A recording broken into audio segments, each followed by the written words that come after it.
Today we're diving into the story of the Weimar Republic, Germany's first shot at democracy. It was born from the literal ashes of an empire and designed to be this incredibly progressive system, but as we'll see, it had the seeds of its own destruction built right in. So here's the big question, right? How does a constitution that on paper looks like a perfect democracy end up creating the perfect path for a brutal dictatorship? That's the paradox we're going to unpack. It's a wild story about how even the best intentions can go horribly wrong. Okay, so to get this, we have to go back to the very end of World War I. The German Empire, which had been this massive European power for decades, was basically shattering from the inside out. I mean, just look at how fast everything fell apart. It starts in late October, with sailors in Kiel refusing to go on a suicide mission, and that little spark just ignites a revolution across the entire country. In a matter of weeks, the Kaiser is gone, he's fled to the Netherlands, and Germany has signed the armistice. It all happened so fast it created this massive, dangerous power vacuum right in Berlin. So the Kaiser's gone, and Germany is basically split in two. You've got two completely different ideas for what comes next. On one side, you have Friedrich Ebert and his party, the Social Democrats. They wanted a calm, orderly, parliamentary democracy, kind of like what you'd see in Britain or France. But on the other side, you had the Spartakists, who were communists inspired by the recent revolution in Russia. They wanted to tear the whole system down. It was a complete clash of visions for the country's soul. And this is where a really critical secret deal gets made. Ebert, the new chancellor, is terrified of a communist takeover, so he gets on the phone with the head of the army, General Wilhelm Groener, and they make a pact. Basically, Groener's army will support Ebert's new government and crush the communist uprisings, but in return, Ebert has to promise to protect the old military leadership and keep any communists out of his cabinet. It worked in the short term. It saved the Republic from a civil war, but it came at a huge price. The left never forgave Ebert for it, and it meant the new democracy was now tied to an old conservative army that, frankly, didn't really believe in democracy at all. And out of all this chaos, one of the most poisonous and effective political myths in modern history is born. It's called the Dolch das Legende, the stab-in-the-back myth. It was a complete lie pushed by the old army generals who knew they had lost the war but wanted to avoid taking the blame. They cooked up this story that the German army was never actually defeated in battle. No, they were betrayed, stabbed in the back by a conspiracy of politicians, socialists, communists, and Jews back home. And you have to understand why this lie was so easy for people to believe.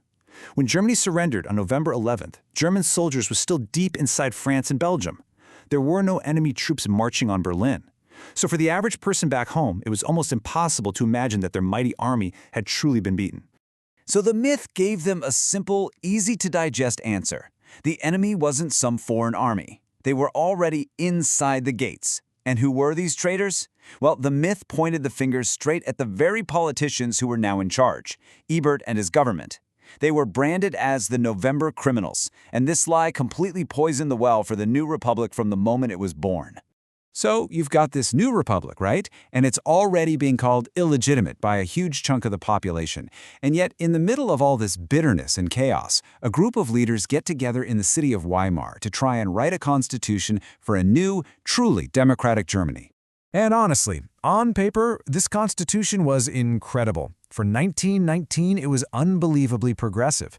It gave everyone over 20 the right to vote, including women, which was huge at the time.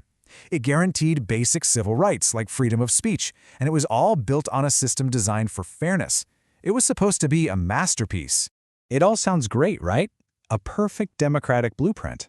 So what on earth went wrong? Well, the tragic irony is that the very features that were designed to make it so strong and fair were also its most fatal flaws. All right, let's break down how the very architecture of this new democracy ended up creating total instability. This table pretty much says it all. You have proportional representation. The idea was great. If a party gets 10% of the vote, they get 10% of the seats. Super fair. But in practice, it meant dozens of tiny little parties got into parliament, and no single party could ever get a majority. Then you have Article 48. This was meant to be a safety valve, allowing the president to take charge in a crisis. But it became a self-destruct button for the entire democracy. Because no one could ever get a majority, Germany just churned through governments. We're talking more than 20 different coalition governments in just 14 years. Can you imagine? A new government falling apart basically every single year. It was just constant chaos. And think about what that does to people's faith in the system. When huge crises hit, like the insane hyperinflation in 1923 or the Great Depression after 1929, these weak governments were just paralyzed. They couldn't get anything done. So people started to think, you know what, this democracy thing, it's not working. They started to want a strong leader who could just cut through all the political nonsense. And that's where Article 48 comes in. It was basically a backdoor to dictatorship hidden in plain sight.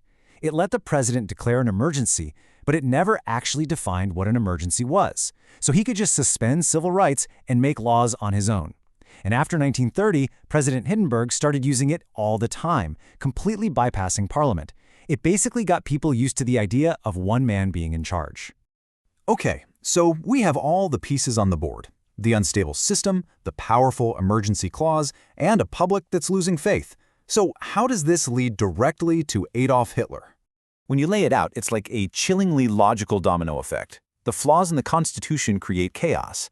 The chaos, especially during the Great Depression, makes people desperate. The president starts ruling by decree, making dictatorship seem normal. In that chaos, the old guard thinks they can control an extremist like Hitler, so they make him chancellor. And what does he do? He just uses the very tool the Constitution gave him, Article 48, to burn the whole house down. And this is the most disturbing lesson here. Hitler didn't actually have to illegally seize power. Not at first. He was appointed chancellor completely legally.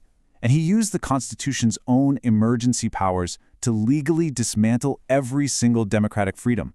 The system literally handed him the tools to destroy it. Which leaves us with this final, haunting question. Was the Weimar Republic really doomed by these flaws in its design, or was it doomed from the start by the world it was born into, a world full of economic misery, political hatred, and a nation that couldn't accept it had lost a war? It's a tough question, and one worth thinking about.